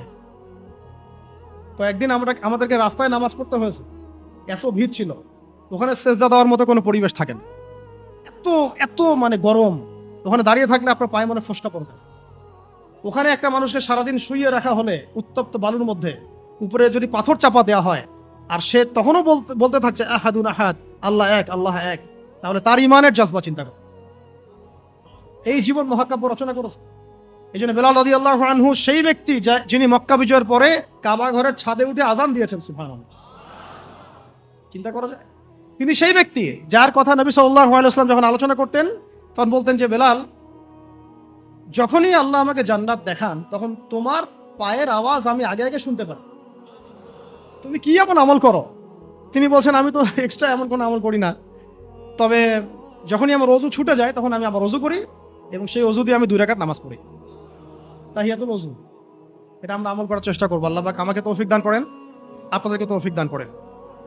উহুদ যুদ্ধ চলছে, শুরু হবে যুদ্ধ, সবাই শুনছে।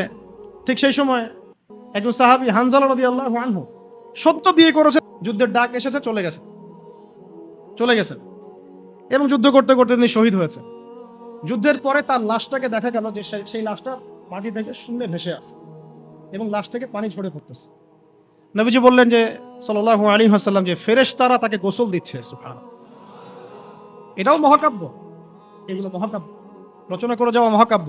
তো হানজালা রাদিয়াল্লাহু আনহুর এই ঘটনাটা আপনারা পড়বেন। এরপরে অনেক আছে, আমি বলতে থাকলে অনেক সময় চলে যাবে। 8ম বছরের দিকের কথা আর কি। তখন ততদিন হুদাইবিয়ার সন্ধিও হয়ে গেছে এবং কাজা উমরাও আদায় হয়ে গেছে এবং খায়বার যুদ্ধ জয় হয়ে গেছে। খায়বারের পরের কথা এটা, যে হারিস বিন ওয়াইদা, তুমি এই চিঠিটা নিয়ে যাও, ওই রোমকদের কাছে যাবা। তখন তো সুপার পাওয়ার 2টা, রোমানরা এবং পার্সিয়ানরা। তো এখনকার ওই যে এই কন্টিনেন্টের ন্যাটো আর ওই কন্টিনেন্টের চায়না রাশিয়ার মতো, যেটা বলতেছে। তো সে গেল ওখানে। সুরাহবিল আল গাসসানি একজন শাসক ছিলেন ওইখানকার সিরিয়ার।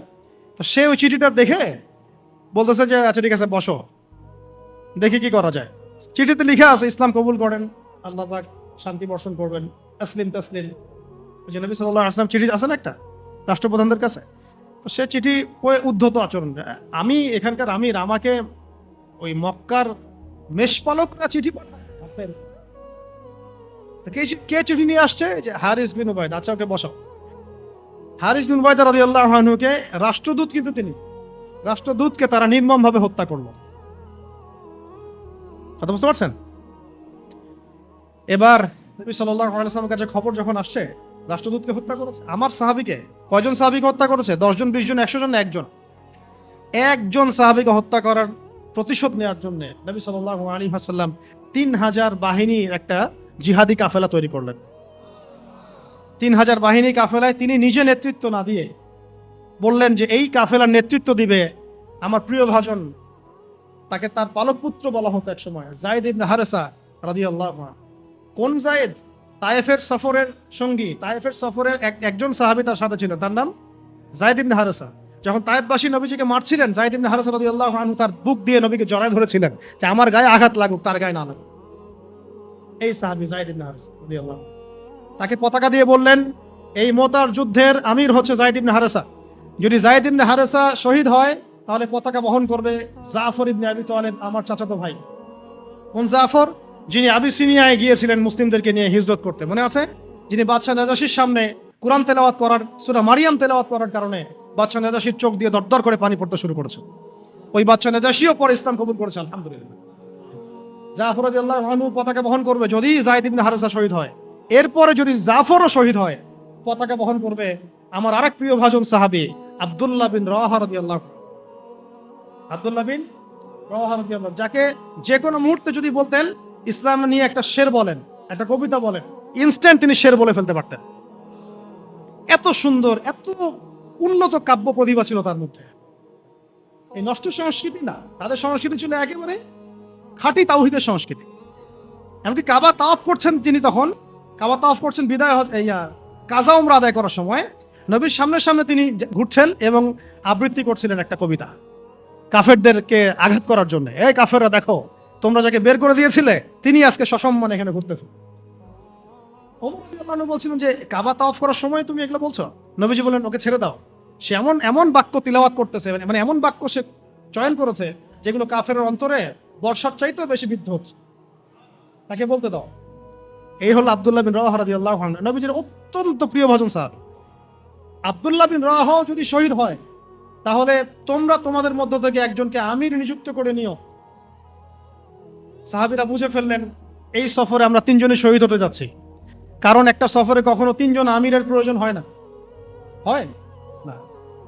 এবার তারা গেলেন, তারা কখনো আশাও করেন নাই ওখানে যা দেখবেন। ওখানে গিয়ে দেখলেন যে 1,00,000 রোমান সৈন্য সামনে এসে দাঁড়িয়েছে। কত লক্ষ? এবং একেবারে ফুল প্রশিক্ষিত, একদম ফুল আর্মড ফোর্সড। আর এর সাথে তাদের সাহায্যকারী দলেও আছে আরো 1,00,000 সৈন্য। মোট 9 লক্ষ। এদিকে কতজন? যুদ্ধ হওয়া সম্ভব?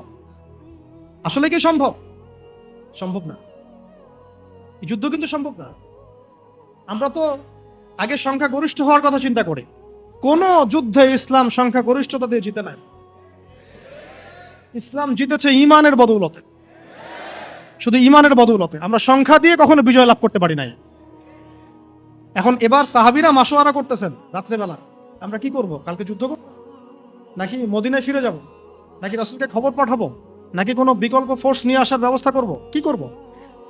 তখন সাহাবী, ওই যে বললাম আব্দুল্লাহ বিন রাওয়াহা রাদিয়াল্লাহু আনহু দাঁড়ালেন। তরুণ সাহাবী, আপনাদের কি বলতেছে? তরুণ সাহাবী দাঁড়িয়ে বলছেন যে হে আমার ভাইয়েরা, আমরা এখানে কি জন্য এসেছি? হয় আমরা এই যুদ্ধ করব, শহীদ হব, না হলে আমরা গাজী হব। আর আপনারা যে বিষয়টাকে ভয় করছেন আসলে কিন্তু আমরা সেটা পাওয়ার জন্যই এসেছি, তার নাম শাহাদাত। আপনারা যেটাকে ভয় করছেন যে আমরা এখানে গেলে মারা যাব, ওটার জন্যই তো আমরা এত দূরে এসেছি। আমরা গাজী হই অথবা শহীদই হই, আমাদের জন্য আজর আল্লাহর কাছে লেখা থাকবে। তো তার এই মানে এমন ঈমান দীপ্ত ছিল ভাষণটা, আমি তো ওটা বলতে পারলাম না, আরবিতে তিনি বলেছেন। এতে মানে উৎফুল্ল হয়ে বা ইন্সপায়ার্ড হয়ে সাহাবীরা আর দ্বিতীয়বার ভাবলেন না, ঠিক আছে কালকে যুদ্ধ হবে। এবার পরের দিন যুদ্ধ শুরু হল। এটা কি সম্ভব যুদ্ধ? প্রথমে যায়েদ ইবনে হারেসা রাদিয়াল্লাহু আনহু পতাকা নিয়ে ঘোড়া ছুটা আগায় যাচ্ছেন এবং একটা আঘাতও পিছন থেকে করার সাহস হচ্ছে না তাদের, সব আঘাত তারা সামন থেকে করছেন। এক পর্যায়ে যায়েদ রাদিয়াল্লাহু আনহুর এই মানে গায়ের মধ্যে তারা বর্ষা নিক্ষেপ করে। বর্ষা তো আগেকার বড় বড় বল্লম বর্ষা ছিল, এবং একটা বর্ষা তার গায়ে যখন লাগে তিনি পড়ে যান, এবং এই অবস্থা আস্তে আস্তে তার শাহাদাত হয়। পতাকা পড়তে দেন নাই, পতাকা নিয়ে নিয়েছেন জাফর ইবনে আবি তালেব রাদিয়াল্লাহু আনহু হাতে, এবং জাফর রাদিয়াল্লাহু আনহু যুদ্ধ করতে থাকেন, এত বীর বিক্রমে যুদ্ধ করতে থাকেন যে এক পর্যায়ে তিনি তার নিজের কালো এবং লাল ডোরাকাটা ঘোড়া ছিল, সেই ঘোড়ার পা নিজেই কেটে ফেলেন যে আমার যেন পালিয়ে যাওয়ার মন না উঠে, ঘোড়া তারা যেন আমার ঘোড়া ইউজ করতে না পারে। সাহাবীরা বলছেন তার শাহাদাতের পরে তার বডির মধ্যে আমরা এরকম 50টা থেকে 60টা এরকম আঘাতের দাগ দেখেছি। একটাও দেহের পিছনে ছিল না, সব সামনে ছিল। যুদ্ধ করতে করতে এক পর্যায়ে তার ডান হাতটা কেটে পড়ে যায়। এরপরে তিনি বাম হাতে পতাকা উঠায় নেন, কাফেররা বাম হাতটাও কেটে ফেলে। এরপরে তিনি বুকের সাথে পতাকাটাকে এইভাবে জড়িয়ে রাখেন, বুকের সাথে পতাকাটাকে এইভাবে জড়িয়ে রাখেন, পতাকা পড়তে দেন নাই। একজন রোমান সৈন্য তাকে আঘাত করে এবং তার দেহটা দ্বিখণ্ডিত হয়। এই খবর নবী সাল্লাল্লাহু আলাইহি ওয়াসাল্লাম ওই মদিনায় বসে বসেই পাচ্ছিলেন। তিনি বললেন, এই মাত্র জায়েদ শহীদ হলো, এই মাত্র জাফর শহীদ হলো। একটু তিনি কান্নার ভাব চলে আসলো। একটু পরে নবীজি হেসে দিলেন। সাহাবীরা বলছেন, আপনি হাসছেন কেন রাসূলুল্লাহ? তিনি বলছেন যে জাফর এর ডান হাত প্রথমে কেটে গেছে, তারপর বাম হাত কেটে গেছে। আল্লাহ রাব্বুল আলামিন তাকে এই দুইটা কাটা হাতের বিনিময়ে জান্নাতে দুইটা বড় বড় পাখা দিয়েছে। এইটা দিয়ে তিনি জান্নাতে ঘুরে বেড়াচ্ছেন আর ফল খাচ্ছেন। তার নাম হয়ে গেল জাফর আত-তাইয়ার, জাফর আত-তাইয়ার, পাখাওয়ালা। এরপরে পতাকা হাতে নিলেন সেই আব্দুল্লাহ বিন রাওয়াহা রাদিয়াল্লাহু আনহু। তিনিও তো বীর বিক্রমে যুদ্ধ করতে লাগলেন। এক পর্যায়ে তিনি একটু কান্না করেছিলেন। সাহাবীরা বলছেন, আপনি ভয় কান্না করতেছেন? জি না, আমি ভয় কান্না করছি না, বরং কোরআনের একটা আয়াত আমার মাথায় আসছে বলে আমি কান্না করছি। সে আয়াতটা ছিল সূরা মারিয়ামের মধ্যে, ওয়াইম মিনকুম ইল্লা ওয়ারিদুহা কানা আলা রাব্বিকা হাতমান মাকদিয়া। একটা আয়াত আছে কোরআনে, সূরা মারিয়াম। এটা হচ্ছে আপনার রবের একেবারে একটা চিরনির্ধারিত একটা বিষয় যে তোমাদের সবাইকে, আবার বলছি, ওয়াইম মিনকুম ইল্লা ওয়ারিদুহা কানা আলা রাব্বিকা হাতমান মাকদিয়া, মানে তোমাদের সবাইকেই আবশ্যিকভাবে, ম্যান্ডেটরি ভাবে এই জান্নাত জাহান্নামের উপর অবস্থিত এই পুলসিরাত পার হতেই হবে। এটা তোমার রবের একটা প্রাচীন একটা মানে স্টেটমেন্ট, এটা তোমাকে করতেই হবে, সবাইকে করতে হবে। এই আয়াতটা মনে হয় আমার কান্না আসতেছে। একজন তাকে একটা হাড্ডিওয়ালা গোশত এনে দিয়েছিল, তিনি সেই গোশতটা খাওয়ার জন্য চেষ্টা করছিলেন, পরে একটা কামড় দিয়ে ফেলে দিয়েছেন। তারপরে তিনি ছুটলেন যুদ্ধ করার জন্য এবং ওই সময় একটা কবিতা আবৃত্তি করেছেন, হে আমার মন, তোমার নফস হয়তো চাচ্ছে, তুমি হয়তো চাচ্ছ এখান থেকে পালিয়ে যাওয়ার জন্য, জেনে রাখো সামনে তুমি যা দেখছো এর পিছনেই আছে জান্নাত। তার শেষমেশ কি জীবন দেখেন, কি ব্যক্তিত্ব, কি ক্যারেক্টার, কেমন গায়রত, কেমন ইজ্জত, কেমন সম্মান, কি জীবন। এরপরে তিনিও শহীদ হলেন, পতাকা হাতে তুলে নিলেন আল্লাহর বীর খালেদ বিন ওয়ালিদ রাদিয়াল্লাহু আনহু, তাকে পতাকা দেওয়া। তিনি কিন্তু নতুন মুসলিম হয়েছেন। উহুদের যুদ্ধে যে ক্রাইসিস, এটা কিন্তু তার হাতে। কাজা উমরা আদায় করতে গিয়ে নবীজি চিঠি লিখে দিয়েছেন, ছোট্ট করে একজনের দ্বারা লিখিয়েছেন যে খালিদকে চিঠিটা পৌঁছে দিও। ওখানে লেখা আছে, খালিদ তুমি যদি কাফেরদের পক্ষ অবলম্বন না করে মুসলিমদের পক্ষ নিতা কতই না ভালো। ঠিক আছে, এই একটা লেখা, একটা চিঠি খালিদ রাদিয়াল্লাহু আনহু একবারে কলিজাটা কাঁপায় ফেলছে। তিনি মক্কা থেকে মদিনায় গিয়ে নিজে ইসলাম কবুল করে আসছেন এবং নবী সাল্লাল্লাহু আলাইহি ওয়াসাল্লাম তাকে কিন্তু আন্ডারস্টিমেট করেন নাই। তার হাতে উল্টা তরোয়াল উঠাই দিয়ে বলছেন যে আজকে থেকে এই তরোয়াল তোমার এবং তোমার নাম হচ্ছে সাইফুল্লাহ, তুমি আল্লাহর তরবারি। এরপর থেকে তিনি প্রায় 80-90টা যুদ্ধ করেছেন, সবগুলোতে জয়লাভ করেছেন। ওই খালিদ রাদিয়াল্লাহু আনহু পতাকা তুলে নেন মোতার যুদ্ধে। তারপরে সিরাতের মধ্যে আসছে, তিনি বলছেন নিজের ভাষায় যে ওই দিন আমার হাতে 9টা তরোয়াল ভেঙে গেছে। যুদ্ধ করতে করতে করতে করতে ওই দিন আমার হাতে 9টা তরোয়াল ভেঙে গেছে। তিনি ছিলেন যুদ্ধ কৌশলে অত্যন্ত পারদর্শী, হুটে হাটে কোনো কাজ করতেন, অনেক পারদর্শী। তিনি ডানের সৈন্যকে বামে নিয়ে আসছেন, বামেরটাকে ডানে নিয়ে গেছেন, সামনেটাকে পিছনে নিয়ে আসছেন, পিছনেটাকে সামনে নিয়েছেন। বর্ষা যারা ছিল তাদেরকে পিছনে নিয়ে আসছেন, তীরন্দাজদেরকে সামনে দিয়েছেন, মানে ওদেরকে ভেবাচাকা খাওয়াই দিয়েছেন যে ওরা মনে করতেছে এরা মনে হয় অনেক, হ্যাঁ এরা মনে হয় আরো বিকল্প ফোর্স নিয়ে আসছে মনে হয়। ওরা আস্তে আস্তে পিছনের দিকে যাওয়া শুরু করতেছে, আর এদিকে মুসলিমরা একটু একটু করে সেফ জোনে আসার চেষ্টা করতেছে পিছনের দিকে। ওরা ভাবতেছে পিছনে সামনে যদি আগাই হয়তো পিছন থেকে ওরা আরো সৈন্য নিয়ে আসছে, আমাদেরকে আক্রমণ করবে। এই আল্লাহ পাক ভয় চাপাই দিলেন, এরা পালায় চলে গেল। 3000 সৈন্য নিয়ে 2 লক্ষ সৈন্যকে পরাজিত করা হয়েছে। খালিদ রাদিয়াল্লাহু আনহু বললেন, আমার হাতে সেই দিন 9টা তরোয়াল ভেঙেছে, আর শেষমেশ ছোট্ট একটা ইয়েমেনি চাকু দিয়ে আমি যুদ্ধ করছি। তাহলে চিন্তা করেন কত কাফের মারা গেছে। আর মুসলিমদের মধ্যে মাত্র 12 জন সাহাবী শহীদ হয়েছে। মাত্র 12 জনকে তারা মারতে পারছে, বাকিদেরকে মারতে পারেনি। এইগুলো হচ্ছে মহাকাব্য, জাজল্যমান মহাকাব্য, যেগুলো আমাদের এই প্রজন্মকে জানানো উচিত এবং আপনাদের মাথায় থাকা উচিত। প্রত্যেকটা সংগ্রাম, প্রত্যেকটা বিপ্লব, প্রত্যেকটা অভ্যুত্থানের পিছনে যেন থাকে আল্লাহর সন্তুষ্টি, আল্লাহর দিন কায়েমের চেষ্টা, আল্লাহর দ্বীনের খেদমতের চেষ্টা এবং ইনসাফ প্রতিষ্ঠার চেষ্টা এবং জালেমের বিরুদ্ধে আমাদের অবস্থান সবসময় সত্য থাকবে ইনশাআল্লাহ। এরকম অনেক ঘটনা আছে, আমি আজকে আর বলার সুযোগ পেলাম না। ইনশাআল্লাহ আরও একদিন আল্লাহ যদি তৌফিক দেন ইনশাআল্লাহ তাআলা আমি আপনাদের সাথে আবার এগুলো নিয়ে সেশন করবো ইনশাআল্লাহ। তো শেষ করার আগে আমি জাস্ট দু একটা নাম উচ্চারণ করতেছি। সেটা হচ্ছে আমার খুব পছন্দের একজন ব্যক্তিত্ব, ইমাম হুসাইন রাদিয়াল্লাহু আনহু। নাম মনে আছে না? তার কারবালার মাঠের ঘটনা আপনারা জানেন। এইগুলো মহাকাব্য। তিনি সপরিবারে নিহত হলেন, শেষ পর্যন্ত কিন্তু আত্মসমর্পণ করেন না, করেছেন। তিনি প্রস্তাব দিলেন, আমাকে ছেড়ে দাও, আমি মদিনায় চলে যাই, আমাকে ছেড়ে দাও, আমি মক্কায় চলে যাই, ছেড়ে দাও আমাকে, আমি কোনো সীমান্তে চলে যাই, সেখানে জিহাদ করে শহীদ হই। তারা কিন্তু সুযোগ দেয় নাই। আমাকে বলেন, যারা তাকে আক্রমণ করেছিল তারা কি কালিমা পড়া মুসলমান ছিল না? বলেন, তারা কি কাফের ছিল? তাহলে এখন কি ইমাম হোসেন যে এখানে প্রতিবাদ করলেন, হাতে অস্ত্র উঠিয়ে নিয়ে যুদ্ধ করে শেষ পর্যন্ত শহীদ হলেন, তার যুদ্ধটা কি সন্ত্রাসী কর্মকাণ্ড ছিল?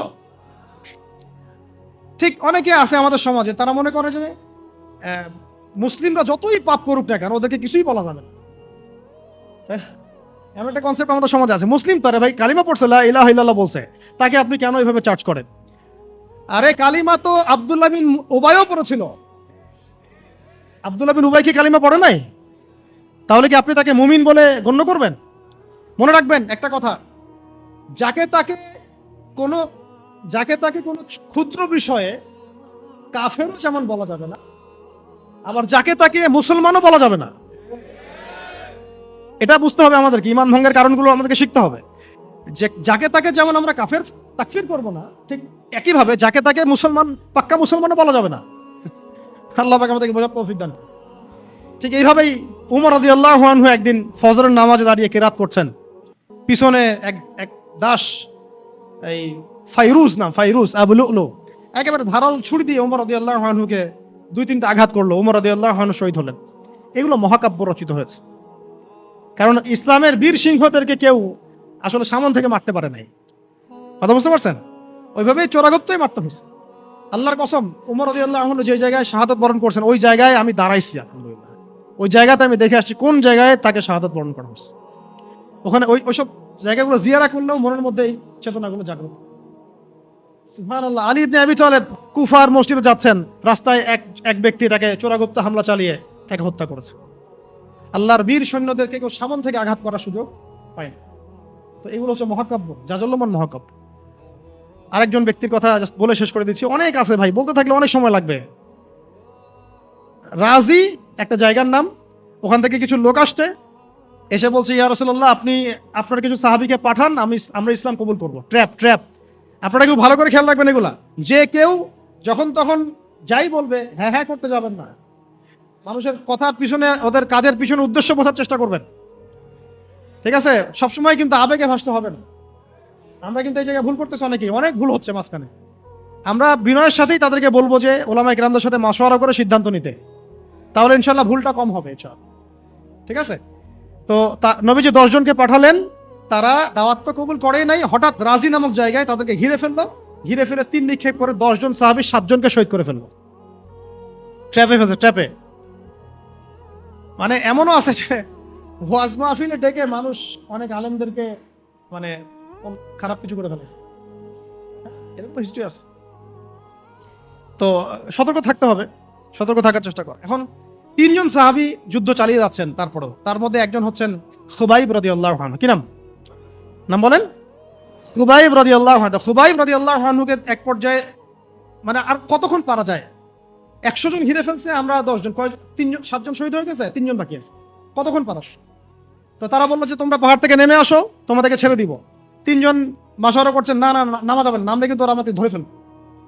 তারপরে বাধ্য হয়ে এক পর্যায়ে নামতে হয়েছে। নামার সাথে সাথেই একজনকে তারা মেরে ফেলছে, বাকি 2 জনকে তারা মক্কায় বিক্রি করে দিয়েছেন। ওই মক্কার 2 জনের মধ্যে একজন হচ্ছেন খুবাইব রাদিয়াল্লাহু আনহু। কি নাম? খুবাইব রাদিয়াল্লাহু আনহু। আরেকজনের নাম আসিম রাদিয়াল্লাহু আনহু। আসিম রাদিয়াল্লাহু আনহুকেও তারা হত্যা করেছে এবং তার লাশটাকে বিকৃত করার চেষ্টা করেছিল। কিন্তু আসিম রাদিয়াল্লাহু আনহু ওই সময় দোয়া করেছিলেন, আল্লাহ আমার লাশকে কোনো কাফের হাতে বিকৃত হতে তুমি দিও না। যুদ্ধ করতে করতে কথাটা বলেছেন, কারণ তিনি বুঝতে পারছেন যে 100 জন ঘিরে ফেলছে। ওদের একটা ট্রেডিশন ছিল লাশ বিকৃত করা, যে আল্লাহ আমার লাশটাকে তুমি কোনো কাফের হাতে বিকৃত করতে দিও। তখন আল্লাহ রাব্বুল আলামিন তার শাহাদাতে পড়ে এক ঝাঁক ভেমরুল পাঠায় দেন, তারা তার গায়ের উপর বসে পড়ে কোনো কাফের তাকে হাত দিতে পারে না। আল্লাহ তাকে এভাবে সাহায্য করে।